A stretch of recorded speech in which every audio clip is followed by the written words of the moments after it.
What's up, guys? Welcome back to the second installment of the Race On coaching series. I'm your host Goliath, and today we're going to be taking a look at Coffee's submission on Spirit of Oz. He ran a 152.77 in the RSR. The run is fairly solid, but there are some things that can be done to make the run a little bit sharper. So without further ado, let's get right into it.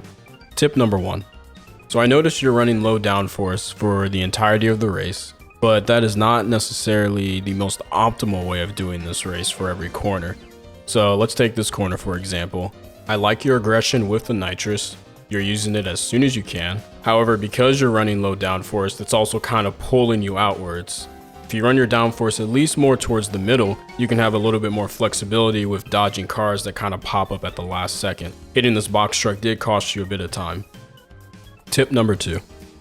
So coming up to this corner, you're also running low downforce here. I'd recommend going a little bit wider just so you can kind of hold more speed so you don't have to turn in as hard. And I'd also again recommend moving your downforce up at least to the middle because you're having to turn really hard, and doing that with low downforce is going to scrub off a lot of speed.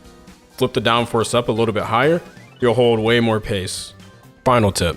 This section is actually where you lost the most time, and it's because you're running low downforce. Because you're running low downforce, it's a lot harder for you to hit the apexes of the corners, and you're also having to turn a lot harder. Take a look here. You dropped all the way down to 185 miles an hour. If you were running a higher downforce, you'd be holding closer to 210. Even if you did everything else the same, if you clean this section up, you should jump straight to a 151. Well, that concludes the tips for today's video. If you enjoyed this style of video and you want your own runs reviewed, join the Race On Discord. The link will be in the description box below. Go to the feedback channel, leave your video there, and one of the Race On coaches will review it. Thanks for watching, everyone, and see you in the next one.